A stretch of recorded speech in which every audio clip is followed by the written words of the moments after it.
There are few things that could be causing your Facebook Messenger not to work. Hello guys, and welcome back to my YouTube channel Shaem Tech BD. Today I will discuss how to fix Messenger app after the update the app stopped loading in iPhone. I have a request, if you are new to channel, please subscribe and stay with us. Go to the settings. Tap on General.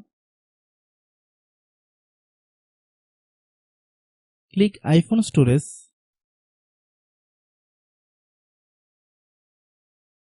Find Messenger.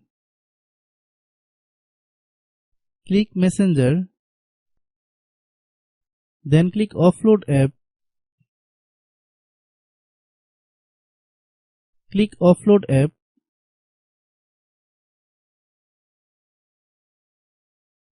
Then click Reinstall app. Wait for a while, the process will take 5 to 10 minutes to complete.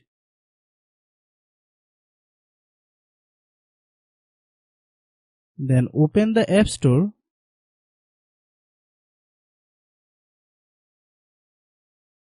Click search bar, then type Messenger. Click Messenger.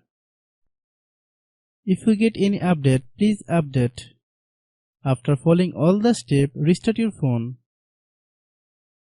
I have a request, if you are new to channel, please subscribe and stay with us. By watching my tutorial for more tech videos, you can subscribe.